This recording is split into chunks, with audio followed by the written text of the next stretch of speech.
اسلام کی بنیادی تعلیمات، ان کی اہمیت، ان کی ضرورت اور ان سے ہماری کتنی واقفیت ہے، اس موضوع پر آج کا یہ ڈسکشن ہونے جا رہا ہے۔ میں شروع کرنے کے لیے ہمارے درمیان ہمارے دوست اور اس پروگرام کے ذمہ دار سی اے محمد ضیاء صاحب، ان سے گزارش کروں گا کہ برائے کرم آئیں، آج کے اس پروگرام کو سمجھائیں اور اس کا آغاز کریں۔ بسم اللہ الرحمن الرحیم۔ محترم جناب صدر صاحب، مفتی مجیب صاحب، انجم صاحب، مولانا عمران قاسمی صاحب، عادل بھائی، آصف بھائی، فیصل بھائی اور میرے تمام دوستوں، ساتھیوں، نوجوانوں، السلام علیکم ورحمۃ اللہ وبرکاتہ۔ جیسا کہ تمہیداً عادل بھائی نے آپ لوگوں کو بتایا کہ ہم نے کافی بڑی تعداد میں اسٹوڈنٹ کو انوائٹ کیا تھا، لیکن آپ ہی وہ خوش قسمت لوگ ہیں جو یہاں پروگرام میں تشریف لا پائے۔ ہمیں علم ہوا کہ سر سید سے ہماری جو بہنیں ہیں وہ بھی آئیں گی، لیکن نہیں آ پائی، ان کے لیے ہم نے یہاں انتظام کیا تھا اس روم میں، لیکن جس طریقے سے تعداد نہیں بڑھی اور وہ ایک ہی بہن وہاں بیٹھی ہے تو مجھے بہتر نہیں لگا کہ وہ تنہائی میں بیٹھے۔ میں ان کے بھائی سے کہوں گا وہ ان کے ساتھ بیٹھے اور دو رو جو ہیں آگے کی میں چاہوں گا وہ لڑکیوں کے لیے محفوظ کر دیں کہ کوئی لڑکی اگر آتی ہے تو وہ ادھر بیٹھ جائے۔ تو ان کے جو بھائی ہیں وہ پلیز ساتھ میں آنے ہیں، وہ ادھر بلا لیں۔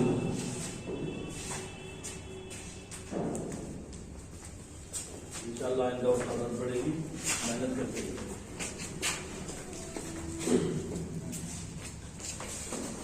میں بات کو آگے بڑھاتے ہوئے مختصراً تعارف آپ کو کرا دوں کہ یہ تحریک شروع کیسے ہوئی اور کیا اس تحریک کا مقصد ہے۔ ہمارے کئی دوستوں نے ہمیں اس بات کا احساس دلایا کہ مسلم معاشرے میں دن پر دن برائیاں بہت تیزی کے ساتھ میں بڑھ رہی ہیں، اور ان برائیوں میں بھی جو خاص برائیاں ہیں وہ ہے مسلم نوجوانوں میں بڑھتی ہوئی نشے کی لت۔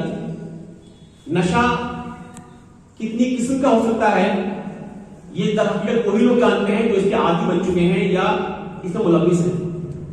اس کے ساتھ ایک اور بڑی برائی وہ ہے مسلم نوجوانوں میں بڑھتی ہوئی زناکاری۔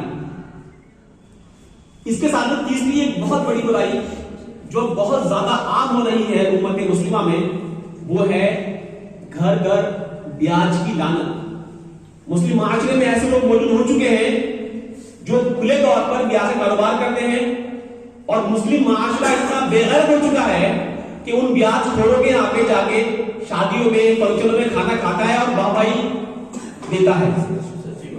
جب ہم یہ سوچ اختیار کریں گے تو بتائیے انسان بیاج کیوں نہیں لے گا؟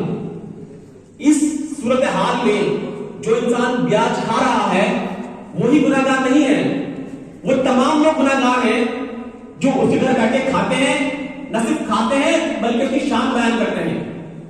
یہ شان بیان کرنا گویا کہ جس چیز کو قرآن نے کہا ہے کہ بیاج لینا اللہ سے جنگ کرنے جیسا ہے، تو وہ آدمی تو اللہ جنگ کر رہا ہے اور آپ جنگ میں اس کے سپاہی ہیں جو کہہ رہے ہیں آگے بڑھ ہم تیرے ساتھ ہیں، آگے بڑھ ہم تیرے ساتھ ہیں۔ اس کے ساتھ میں اگر آپ دیکھیں تو جہاں لینے والی تعداد قلیل ہو سکتی ہے، لیکن جو دینے والی تعداد ہے وہ بہت زیادہ ہے۔ مسلمان جتنا غریب اتنا ہی زیادہ وہ بیاج دے رہا ہے، اور ان بیاج دینے والے مسلم مرد نہیں ہیں، بہت آگے ہیں مسلم خواتین 20,000 روپے، 30,000 روپے، 40,000 روپے، 5,000 روپے، 15,000 روپے بیاج کو قرض لاتی ہیں۔ اور قرض دینے والے کچھ فائنینسرز ہیں جو باقاعدہ رجسٹرڈ کام کرتے ہیں، کچھ معاشرے کے وہ لوگ ہیں جن کو لگتا ہے کہ یہ پیسہ کمانے کا بہت آسان طریقہ ہے، اور اس میں جو سفر نقصان ہے وہ یہ کہ پھر ان مسلم بہنوں کا یا ماؤں کا ہیرسمنٹ بھی کیا جاتا ہے۔ یہ ڈیپینڈ کرتا ہے اس پر جو بیان دینے والا ہے کہ وہ کس ذہن کا انسان ہے۔ یہ بہت بڑی برائی ہے۔ اس کے علاوہ وہ